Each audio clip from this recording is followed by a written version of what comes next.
So, you don't have to get far into it to notice this stuff.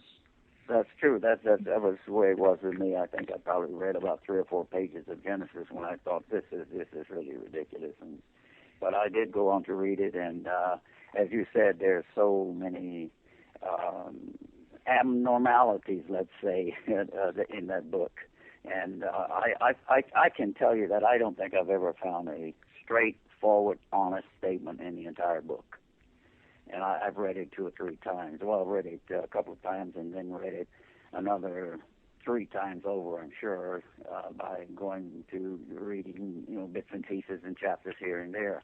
And I went through it a great deal while we were putting the book together as well.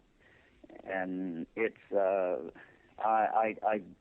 I know for a fact there's another man that has a book out. I think you might know, or you might have heard of him. And maybe I think anyone listening might like to know this. His name is Joseph Atwill. It just the whole book just goes on and on and on, and you don't ever find any real truth in it. But what I was getting at about the book called Caesar's Messiah is that Joseph Atwill pointed out something that I had always thought, and that is the high priest of Judaism. Let's say going back even before the first century CE, many people call that AD, IUCE, and going way back before then, those people knew that story wasn't true. They knew none of it was true. But why did they write it? Why were they teaching it to the people? Well, you've got to think about the people they were dealing with, just as the people that the makers of Christianity were dealing with when they first introduced that to the public. They were dealing with some extremely ignorant people. I mean, it's not like today. You find stupid people today, and you still find some very ignorant people today, but not like they were back in those days, going back 2,000, 3,000 years ago. Some of those people would probably see the sun come up in the morning and wonder what it was, and then in the evening they'd see the moon floating around. They would probably run and hide under the house or something. They didn't know about those things. So it was easy to use weather conditions and just about any other kind of superstition in order to fool the ignorant people. So, but he said, Atwill went on to say that at no time would the people who wrote that OT story, and particularly the Jewish priests, as they were teaching it to the people, they never believed it. They knew not a word of it was true. But what they used it for was to try to give their people courage to carry on, not give up, to fight, to stay as a people and as a tribe, if you wish, and also for their fighting warriors to think that it didn't matter if they died because God was going to take care of them. Or kind of like the Muslims tell their guys that they're going to go to heaven and have their own harem, in other words. Similar principle. If you fly an airplane into a building, you get 72 virgins or something like that. Yeah, right. But so Joseph Atwill put that in his book, and I'm glad he did, because he said that even the people who were teaching it, the OT, the Jewish people were teaching it in Judaism, they didn't believe what they were teaching. They knew it wasn't true. But what would have happened had they told their people that, hey, everything we've been telling you is a lie? Well, first of all, they would probably have been killed, but it would have caused havoc throughout that nation. So they just continued to tell them that, and they continue to preach it today. And you've got people today in Judaism, they're very different from the old scholars of many years ago. And they really believe some of that stuff. They really do. And then many people just do it because it's a habit. Have you read those? I said, yes, I have. And I said, have you? You have, of course. I'm sure you have, haven't you? And he said, oh, no. He said, we are not allowed to read those. And now this priest is about 55 years old. And he's a Jesuit as well. He's one of their, I guess he's a professor at one of the universities in Ireland. So they definitely don't want to let the priest find out the truth. Okay. Now, in the chat room, Patrick Celtic recommended everybody when he heard you talking about Joseph Atwell's book. He recommended also Jesus was Caesar by Francisco Carrata. Have you ever heard of that book by any chance? Jesus was what? Caesar. He was Caesar. Yeah. Jesus was an emperor. Well, what he put down was the title of the book was Jesus was Caesar, and it was written by Francisco Carrata. I never heard of the book until today, so I'm assuming from your reaction you haven't. This is a new book you're talking about. No, I got the impression it was an old one. I'm not sure. And the name of it is Jesus was Caesar. Yeah. Oh, well, I mean, it probably came out maybe after Atwell put out his book. I think perhaps it did. That's a possibility. Like I say, I never heard of it myself, but I'm going to check into it and see what's in it and what have you. I might have the guy on the show if he's still alive, because I don't know when it come out, so I can't say. I think Atwell first published the book under another name. If I'm not mistaken, gee, I don't hold me to this, but I think it was something like the Roman involvement in making Christianity, I believe, something like that, or writing or the Roman involvement in writing the New Testament. And when he turned it into the publisher, apparently someone there suggested he changed it. He did put it out, but then I think the book was taken from his first publisher, and another publisher took it over, and the second one decided that the title of the book was not it was not attractive enough. You had to have something that was really going to hit people over the head, so they said, well, why don't we just call it Caesar's Messiah? So that's how they came up with that name. A very good name, by the way. And it's a very good name for that book, because Caesar's Messiah indicates that one of the emperors was the person who wrote the New Testament. Of course, he did not write it, but Josephus, the man known as Josephus, did. He wrote the New Testament together with his three last living sons. His oldest son, Alexander, was killed in his very early 20s, and Pliny the Younger was also involved in it. And of course, with the cooperation of the ruling higher up royalty at the time, and there were some people who did not want it done. When it first started off, it was Nero. Actually, this man, as I keep mentioning, Josephus, the man who wrote as Josephus, he was actually Roman royalty, and he was Jewish only on his mother's side of the family. His mother was a great-granddaughter of the Herod the Great. And he may have been born in Judea. He may have used some type of a Jewish name, such as Matthias or something of that sort. But his father was a member of one of the high aristocratic families of the Roman aristocracy. So in that marriage, you had a bonding of Jewish and Roman aristocracy into one family, kind of like starting a whole fresh lineage. Well, yes, of course. And when you get further into it, you'll find out that Herod the Great, and then the family was known as the Herods. And you will find that the Herods and most of the emperors, those who supported the making of Christianity, were also related to Herod's family. They were all cousins.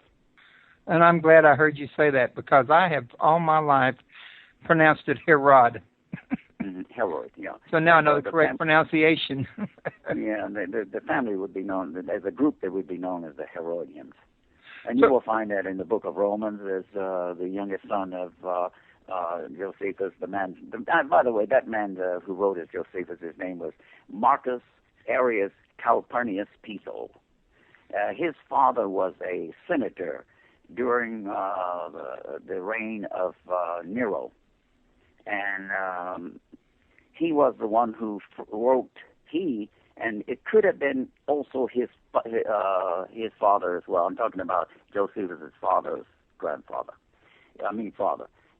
So Josephus' father his name was Gaius. He probably wrote he wrote the first book, which is like the prototype of today's Mark, and it was called Marcus. Marcus.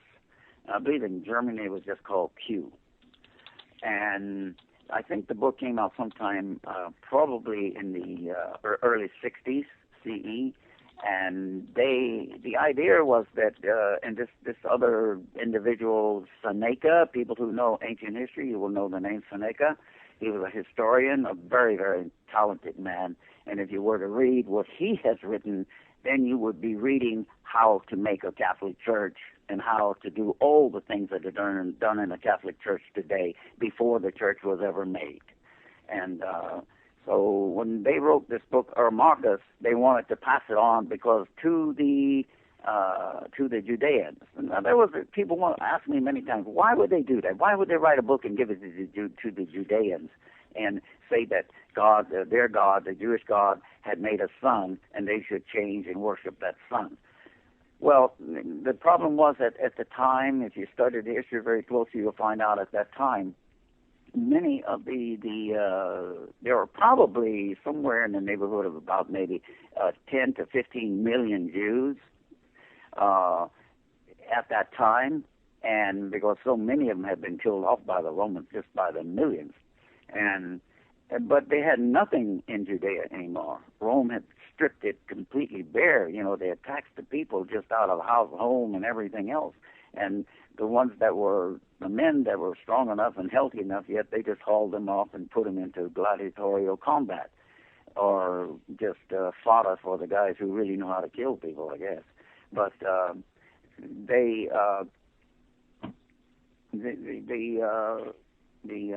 Judeans. I lost my train of thought here just for a moment. What was I telling you? I'm telling you about what the Romans used to do with some of the prisoners they had, like put them in the gladiatorial rings, and I think some of them they put them to work as slaves as well. But what else? Oh yeah, I'm sorry. Yeah, I got off track a little bit by that because I was talking about why the Piso, the original Arius Piso's father, was instrumental in writing the first book called Marcus, which was a prototype of today's Mark. And the reason was because so many of the Jews had left Judea, and they were probably somewhere in the neighborhood of about 2 to 3 million Jews living right in and around Rome at that time, because that's where they could make a living. They had nothing left in Judea, so they tried to go where the money was, I suppose. And as such, they brought their religion with them, of course. But, you see, there were a lot of very ignorant people in and around Rome. And all the slaves and the people who worked in homes and the people who did the cooking and whatever they were being used for. Most of those people probably hardly knew what their name was. But the aristocrats started to notice that the Judeans were bringing the slaves and the other ignorant masses into their temple or to their synagogues and indoctrinating them into Judaism. Now, the thing there that they were afraid of was the Pharisees. The Pharisees were really the leader of the Judean people at the time, and they were their warriors. They were the ones that would never give up. They were the ones that would never accept that lie about Jesus. And many of them died, millions of them died, but they never accepted it because they knew it wasn't true.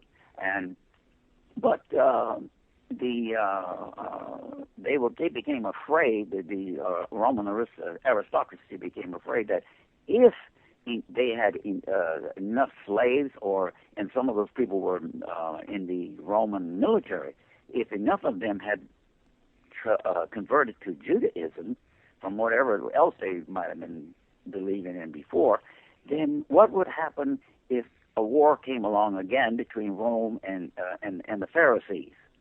And if Pharisees could win if they was outnumbered. Well, the Pharisees, they were afraid that the Pharisees might tell those ignorant people, now you must fight for Judaism. You must fight for the Pharisees. Rome would have lost. They would have had too many people against them, and their own soldiers would have turned against them. So they had to try to put a stop to it, and that's why they came up with the story about Jesus.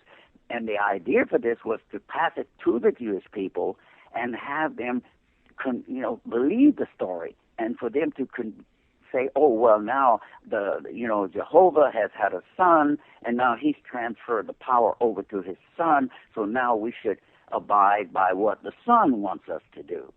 That's what they wanted to do. So they would then pacify the Pharisees, basically the Pharisees, and then they wouldn't have to fight them so much. They wouldn't have anything to worry about. And another thing, the reason that they wanted to put out that NT, and their reason they finally did, was one of their main purposes was to conserve the age-old usage of slaves that Rome fed upon and became rich upon.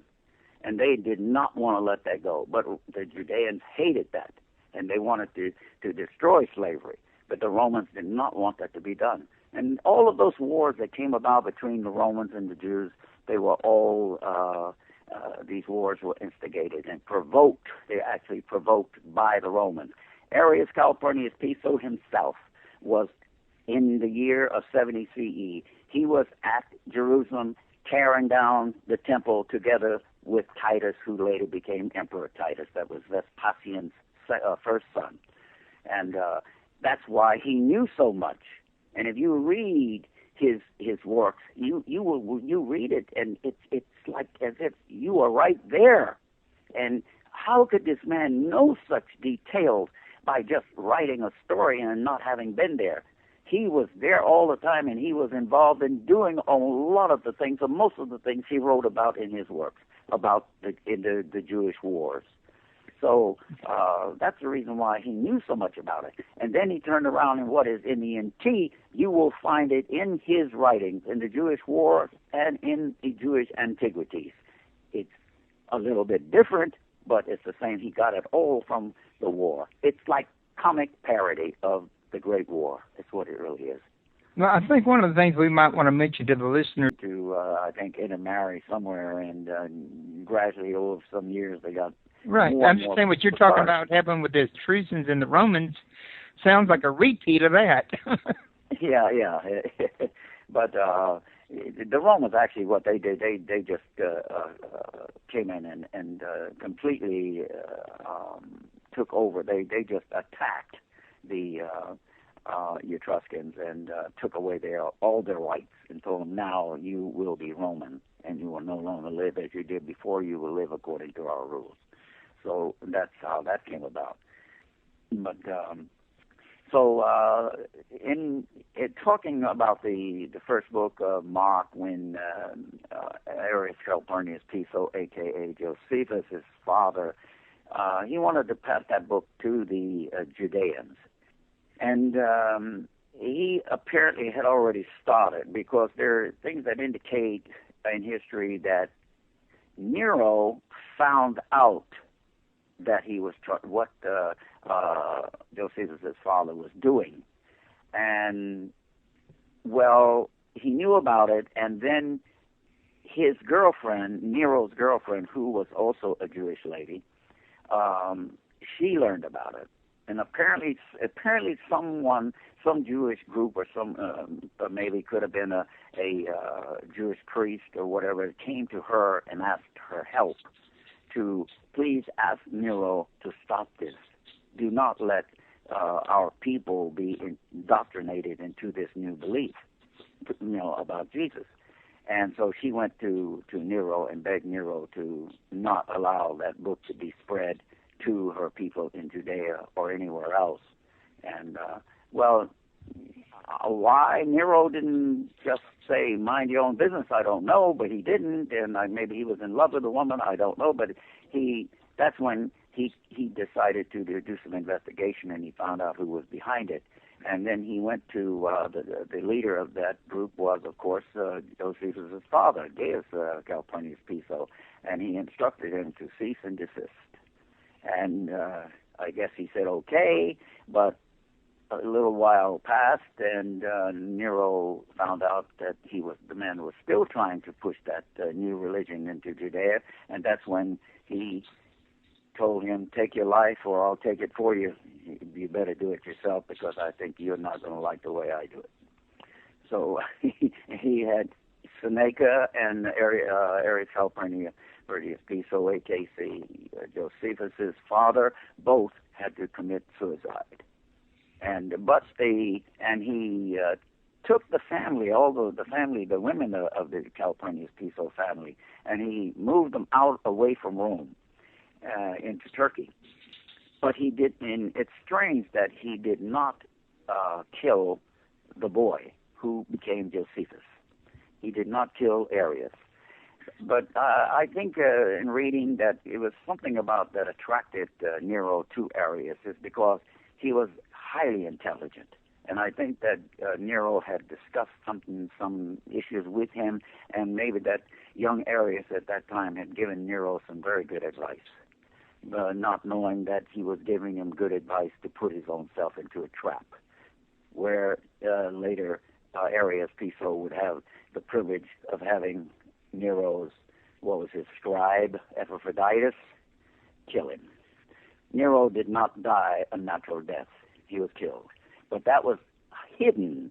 But when you read the history and you read between the lines and you analyze it carefully, you realize that Arius Piso had control of Epaphroditus. I don't know what he had on him, but he must have had something that was, if he had told Nero, Nero would have killed him. So he went along with, in other words, he blackmailed him, and as soon as he killed, he poisoned Nero, and then they killed Epaphroditus so he couldn't talk. Now, real quick, let me interrupt before I forget this. Isn't the website for people to go to Piso Christ the book.webs.com? Have you found that? Yes. But what the red herrings, now a person is not maybe very skilled in doing research, but sometimes they follow that red herring.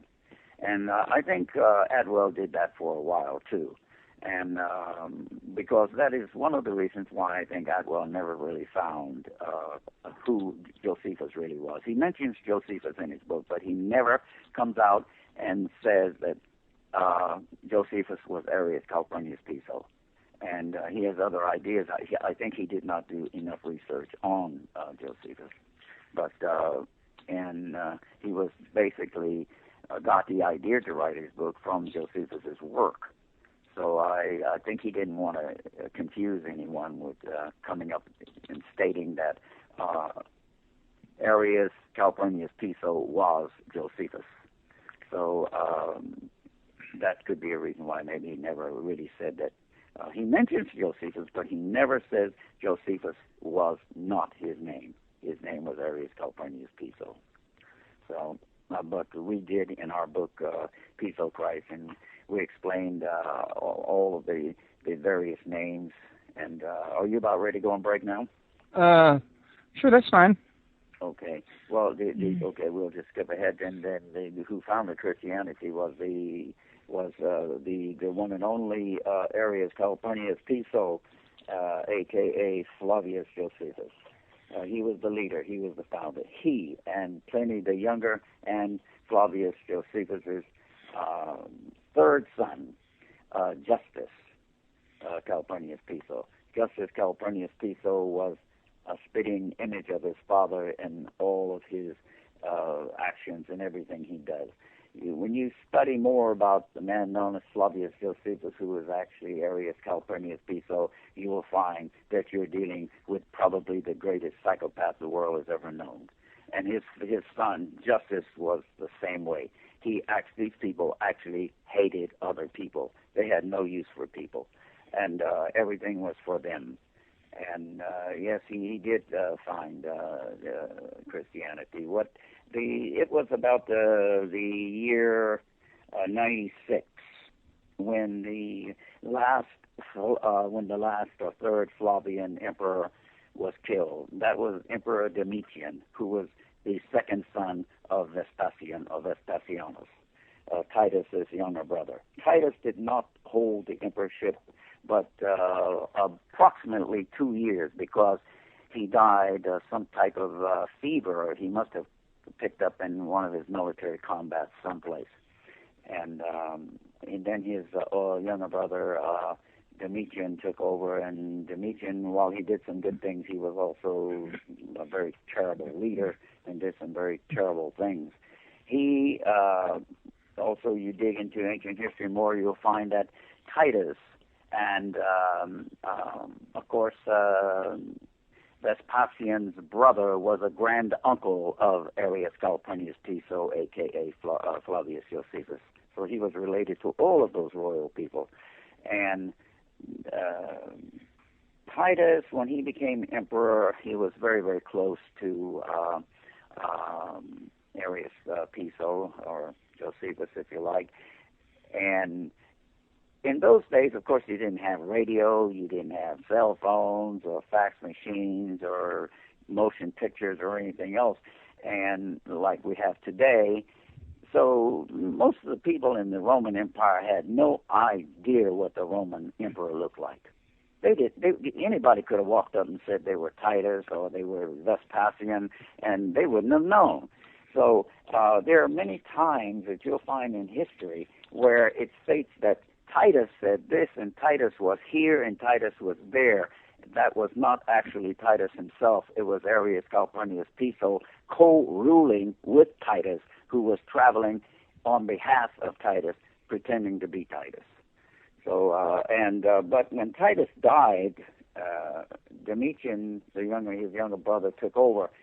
Domitian and Arrius Calpurnius Piso were never friends, and Domitian was not about to co-rule or allow Flavius Josephus to co-rule with him as his brother Titus had. So what he did, he had Arrius Calpurnius Piso removed from Rome and sent him to live in what is today Asiatic Turkey, and where he had an estate there. But all the time he continued to write and prepare for the day when he would have the opportunity that would not get him killed, so that he would start a new religion. He waited and waited, and I guess it was the year 96 that he finally took it upon himself, and he had Domitian killed. He had the opportunity. So he had plenty of time to write the material. Oh yes, he was working on that, see, and at the same time waiting for the chance to get rid of Domitian. And I imagine he did that. He waited, and some of the older senators or other people who were close to Domitian, probably they wanted him out of the way too, but they must have been advising him, just wait a little more, and we'll let you know when the right time is. And when the right time came about, he had Domitian killed in 96. And then at that time, guess who became emperor? Trajan.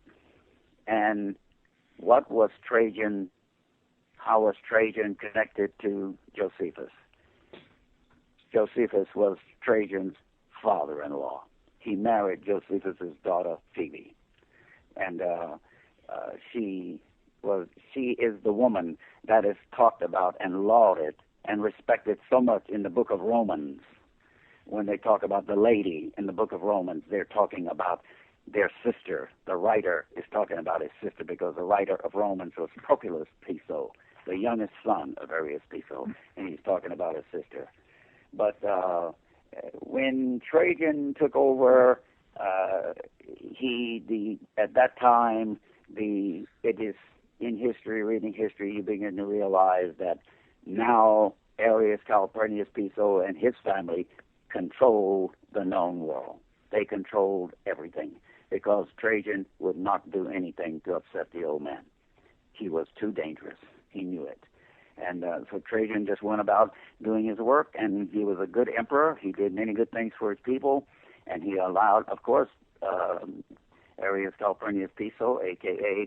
Flavius Josephus, went about, he and Pliny the Younger and Piso's sons, they continued their writings, and of these, they wrote so many of these books and handed them out to the people, these very old new books that they had written, but they were telling the people that they were old. Was one thing that was mentioned in your book, how they would put these books in the granary to make them appear old, because the older books had more value. But before you go into that, But in the meantime, yeah, I remember reading that about throwing the books into the granary, but I think it had a dual purpose that the book didn't mention. One might be because it added value, but another one was it added more credibility. Well, that was the value. That was the value. See, of course, the older the book is, the more likely the ignorant people will be to believe it, and the more that they could promote it and say things about it, they didn't have to prove it because they just say, "Well, it's right here in the book. I didn't write it, but they did write it." So yes, they did that. They wrote and put these books into and covered them in grain and left them for days or maybe weeks, and the grain gradually began to turn the book to a kind of a yellowish, the pages to a sort of a yellowish tint, and they passed them off as old books. And then, Which, of course, especially when you're writing on parchment, it has a nice effect. That's right. See. Well, and after Domitian was killed off in '96, that's when Piso and his particularly his son Justus and Pliny the Younger went to work, and they established the first 7 churches, and you will find that in Revelation, and they were all in what is today Asiatic Turkey. Before that, there were no Christian churches nowhere. And there might have been a couple of, like Piso himself, Josephus, he may have had a small, maybe a room in his house. Maybe Justus might have had a room in his house. Pliny might have had a room in his house. And 2 or 3 people working with him might have had rooms in their houses where they were bringing in a few people that had maybe just enough sense to go out and talk a little bit about it to the other ignorant people to get them ready to be brought into the churches. So when they did open up in their churches in the year 98, and who were the people they pointed the religion toward, were the slaves and the ignorant masses. And they were totally indoctrinated. These people were people were like a person in the ocean drowning, and along floats a straw. I can imagine if I were in the ocean and tired and I knew I was going to drown, if a straw came along, I would try some way to stay afloat holding on to it. And that's what they did. They used this religion. They tried to tell the people, just be patient, turn the other cheek, and Jesus will save you. You will have heaven after death. You don't have to worry about this life. And it continues today. But the people who made the religion became absolutely filthy rich. And that is the reason why the Catholic Church is so rich today. And of course, the church and the empire by that time started to become one and the same. And I've read, Phil, that the Vatican is the single richest entity on the planet, richer even than Rothschild, and that Rothschild handles the money for the Vatican. Well, the banks, yeah, of course. They I don't know if Rothschild still does, but they did years ago. But then the Vatican had its own bank. I think it was the Ambrosia, Bank of Ambrosia, or the Ambrosia Bank. And Ambrosia is supposed to mean something like wonderful or the very best. And but if you recall, But there are a lot of them that they just said enough's enough. We just can't condone and support this as truth anymore. Mm-hmm. Yeah, that's you see. Here's another thing, though. When you go back into history and you study and you read all of these things about who wrote what, and you will find so much of these things written by under the name of Seneca. And if you do read some of these things, look in the book Piso Christ, and you will see so many names mentioned in there. And some of the modern scholars too, like for example, Professor Ronald Sim, who was connected with the Oxford University for many years. He was known to be the greatest authority on Roman history that ever lived, and he's one of the greatest writers on Roman history. And of course, he came out and was writing very closely. He knows what happened. He knows that NT story is not true, And he came out very closely in saying almost the same thing that Bruno Bear had said years before. But Bruno Bear came out, what he was talking about that was that the church and church, religion, and the government were all one and the same. And then, he was trying to get people ready to understand what he was really talking about. But he couldn't say it straight out. But I think he got tired of it, and he decided, to heck with it, I'm going to just tell it. And that's where he came out, and he said that, actually told him that Jesus was not true. And that's where the church, at that time having so much power, they jumped all over him and just lied about the man, and they got all the priests to preach about him in the churches, and he lost all of his credibility. The people believed the church. They schemed on him and lied about the man, so he could not dig his way back out of it. But what he told was the truth. So and many people, and of course, many people still believe that he was a crazy person, and what he wrote was really stupid. What he wrote was not stupid, and he wasn't crazy. He was a highly intelligent man, he had a lot of. He was very brave to come out with what he did, because he could have just been, the church could have just ordered somebody to grab him and just hang him up on the nearest pole, but instead they made a mockery out of him. But they made a mockery made him look like a fool, totally discredit him, and say, nobody will pay attention to you. Yes, and today I'd like to tell all of those people, if any of them or any of their ancestors are alive today, that think they made a mockery out of him, they better look at themselves and see what a mockery he made out of them, because they're the fools, not Bear. Bear was the man. He was like what is called an insider, and just as Ronald Sim was. Ronald Sim was like standing on the inside looking out at everything, where all of the other scholars of his time, they were so far from his ability and his knowledge that they were standing outside trying to peep in the window. You see, they just did not know what Sim knew. But he told enough, and probably nobody knows whatever happened to all of his papers. He must have left a lot of papers, but then there were a lot of people who wrote books based on Sims's work after he died. But from disease. That'd be a good prayer right about then, I tell you. Getting further into the book Piso Christ, I'm sure you wanted to get into this. Right. I want to get back to Aries California's Piso being Josephus now, and since what was it? Nero, and after Nero, there were 4 different emperors, and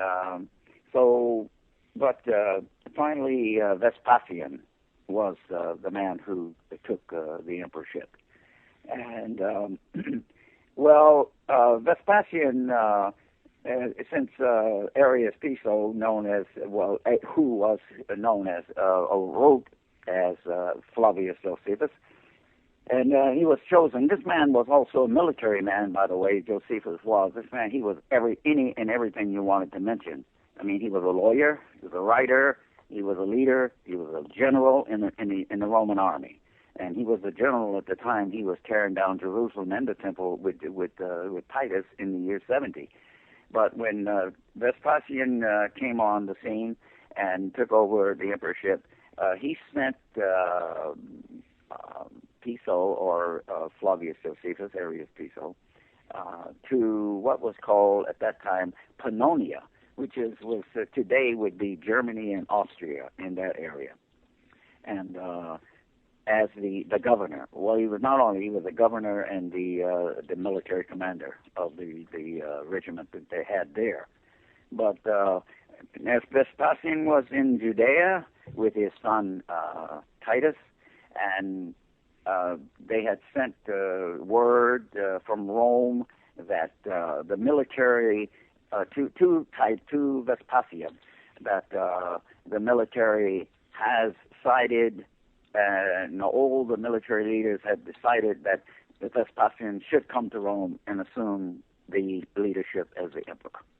And so he did, and when he left, he came back to Rome, and when Muciano was another general. Muciano was in Rome at the time, and he was the man who was standing by to guard the city with his troops.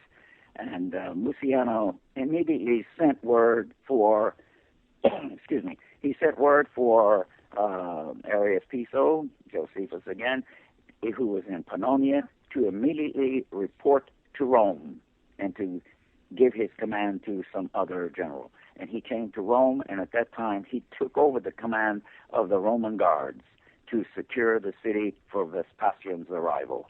When Vespasian arrived in Rome, and he gave the order for Arius Piso, Josephus, to go to Judea and stand alongside of my son Titus.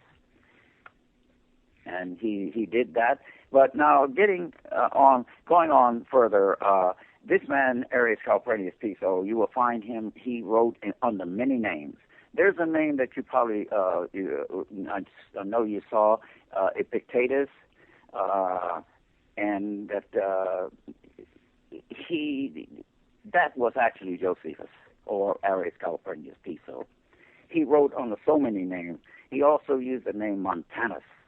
And then you have the name of the Anaevarus.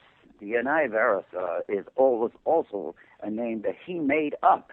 So that is why today that name Piso does not show in history, because he himself had it almost totally destroyed and eliminated by making up various names for himself.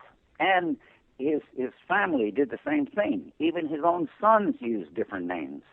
So that is one of the reasons why it's so difficult to find out who this man really was. But so the big lie going, because originally I'm absolutely certain that this God concept was made up by royal people who had the royal power or wanted to have it, and they decided the way to do it and to keep it was to fool the ignorant people and make them afraid and tell them that God was watching them and that God had sent them there to be their leader. And if you do not obey me, then God is going to show you his wrath. So, and then in order to keep them completely delusional and to obey, they wrote books and told them that this was all written by God and they had better listen and do what God tells them. Of course, God was the ruler and God at the same time. So, and religion, then they made religion. So that's why today, if you see any of these royal people now getting married, there's always, the church is always right there, isn't it? Yeah. Always. Well, the church is the one who sponsored marriage anyway. Well, yeah, of course. And they get married in the church, and they put the crown upon the person who's being crowned, etc.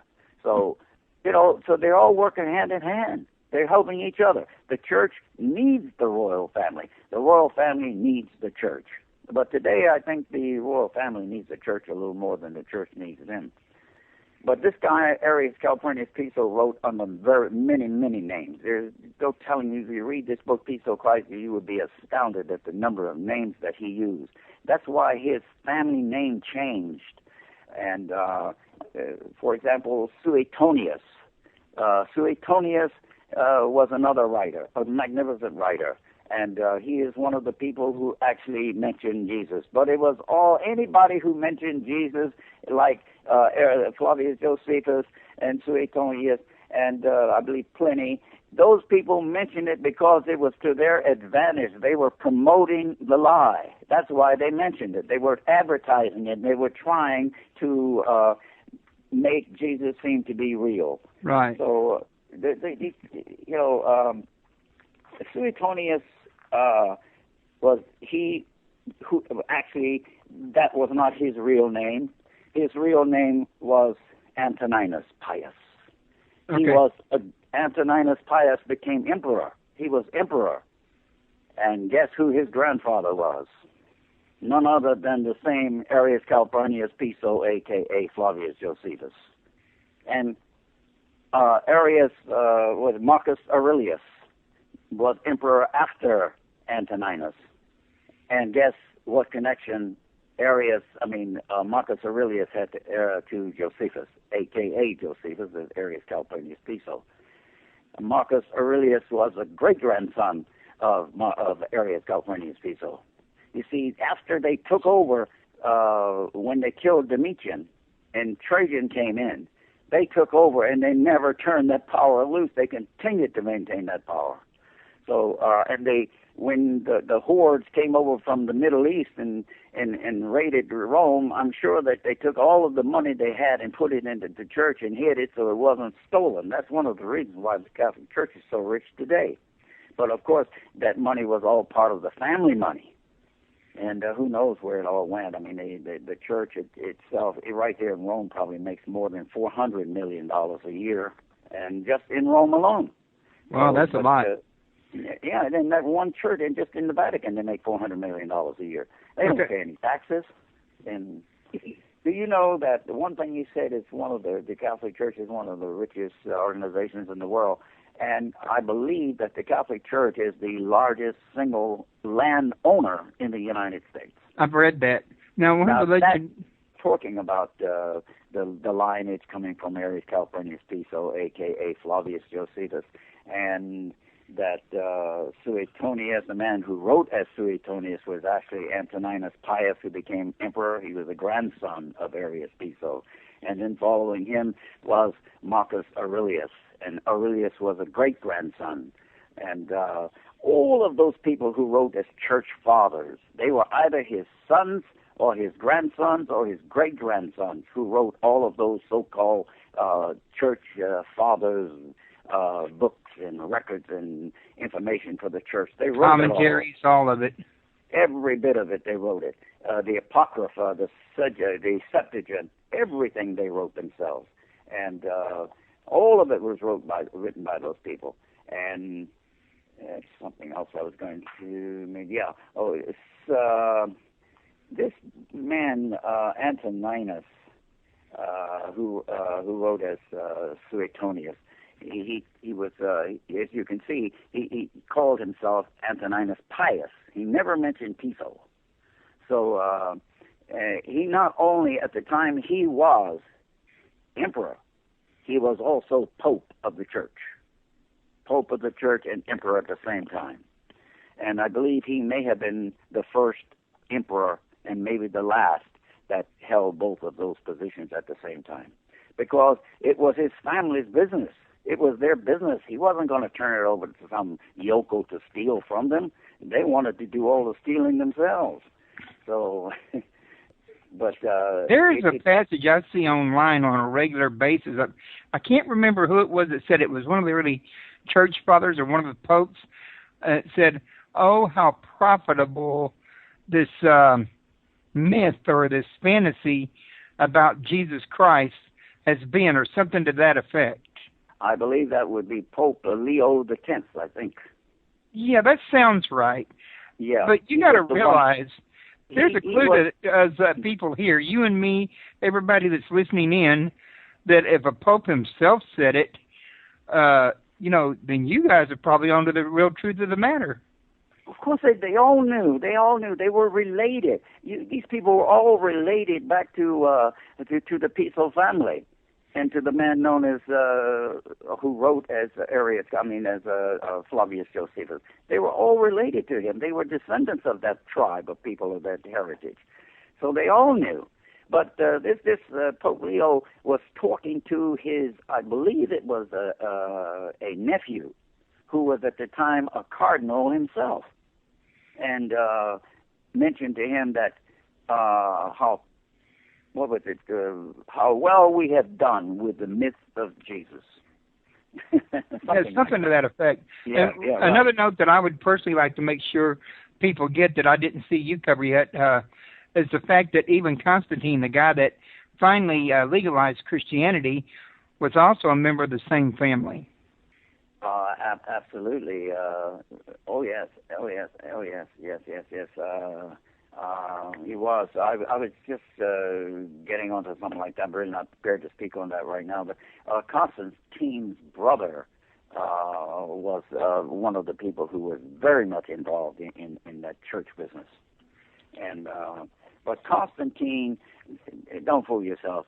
He looked around one day and he saw where, man, all of the masses out here, the ignorants out here, the slaves, everybody, they're all getting into this, new religion thing.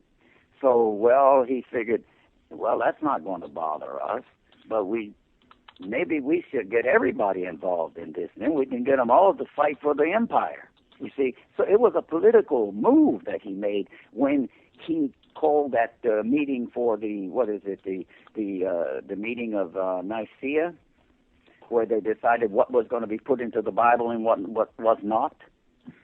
So he selected. He was the one who decided on all the books that would be put into it.